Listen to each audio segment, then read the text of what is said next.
എൻ്റെ ചേട്ടൻ ചന്തയിൽ പോയപ്പോഴേ ഞാൻ വിചാരിച്ചു കണവയോ കൊഞ്ചോ ചെങ്കലവയോ. എൻ്റെ ഊഹം തെറ്റിയില്ല, കണവയാണെന്ന്. അങ്ങനെ നമ്മൾ കണവ നമ്മുടെ ആയുധങ്ങളെല്ലാം എടുത്ത് വൃത്തിയാക്കാനിരുന്നു. ആദ്യം തന്നെ ഇതിൻ്റെ പുറത്തിരിക്കുന്ന ചുമന്ന കളറിയിരിക്കുന്ന തോടെല്ലാം നമുക്ക് പൊളിച്ച് കളയാം. എനിക്ക് കൈകൊണ്ട് ചെയ്യുന്നതാണ് കേട്ടോ എളുപ്പം.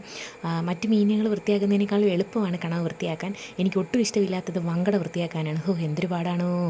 പിന്നെ നമ്മളിത് വൃത്തിയാക്കി കഴിഞ്ഞിട്ട് ഇവിടെ ഇങ്ങനെ കത്രികയുണ്ട്, കത്രിച്ചിട്ട് ഇതിനകത്തിരിക്കുന്ന സാധനങ്ങളെല്ലാം എടുത്ത് കളയണം. ഈ പ്ലാസ്റ്റിക് എന്തിനാണോ എന്തോ കണവയ്ക്ക് കൊടുത്തേക്കുന്നത് എനിക്കറിയത്തില്ല.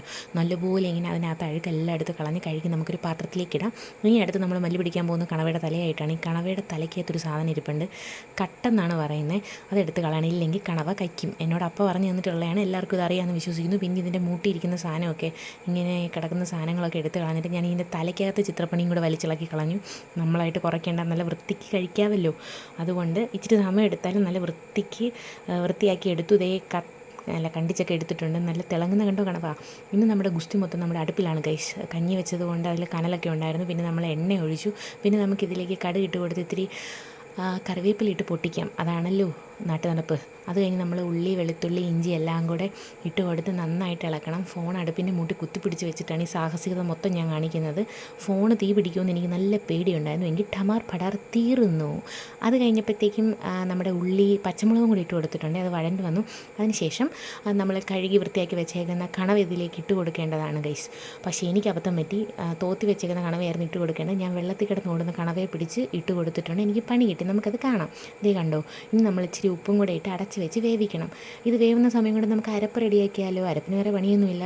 മുളക് പൊടി, കുരുമുളക്, മഞ്ഞൾപ്പൊടിയൊക്കെ ഇട്ട് തോരന് പോലെ അരച്ചെടുക്കുക. തോരൻ്റെ പോലെ. ഇത് കണ്ട, എൻ്റെ കണവയ്ക്കകത്ത് പാടത്തടിക്കാനുള്ള വെള്ളം ഉണ്ടായിരുന്നു. ഇതെല്ലാം എവിടെ നിന്ന് വന്നെന്ന് ചോദിച്ചാൽ എനിക്കറിയത്തില്ല. പിന്നെ ഞാൻ അതിൻ്റെ മുട്ടി സത്യാഗ്രഹം ഇരുന്ന് അതങ്ങ് വറ്റിച്ചെടുത്തു. ഞാൻ കവ തീയിട്ടു. അങ്ങനെ പറയുന്നത് ശരിയാണോ എന്ന് അറിയത്തില്ല. ഇവിടെ അപ്പയൊക്കെ പറയുന്നത് കേട്ടിട്ടുണ്ട് കേട്ടോ. ഒരു വിധത്തിലാണ് എൻ്റെ പൊന്നെ ഞാൻ ആ കണവ തോരൻ സൈസിലാക്കി എടുത്തില്ലെങ്കിൽ കറിയായേനെ.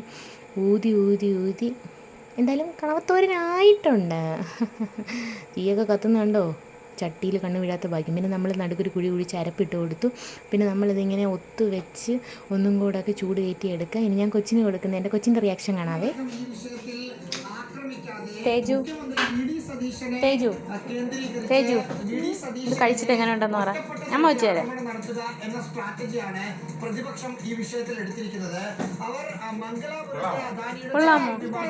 കൊള്ളാമോ? ഇഷ്ടപ്പെട്ടാ?